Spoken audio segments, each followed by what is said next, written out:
Možná, že je taky znáte. Hlavy, které zdobí už několik let chodby Jihlavského gymnázia. Jsou různorodí, jsou zvláštní, jsou divní. Jakmile zazvoní a studenti opustí brány školy, tak se tady ty hlavy převlékají do jiných kostýmů. Dělají nejapné věci, které jsou studentům zakázány. Vozí se například výtahem z jednoho patra do druhého.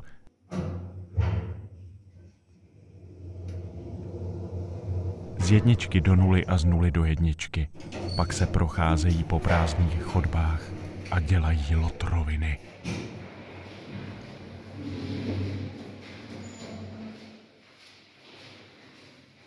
Co se o těchto hlavách také traduje, že po tajnu chodí do bufetu. Dřív si lidé mysleli, že v bufetu kradou studenti. Opak je pravdou. Kradou tam právě tyto hlavy.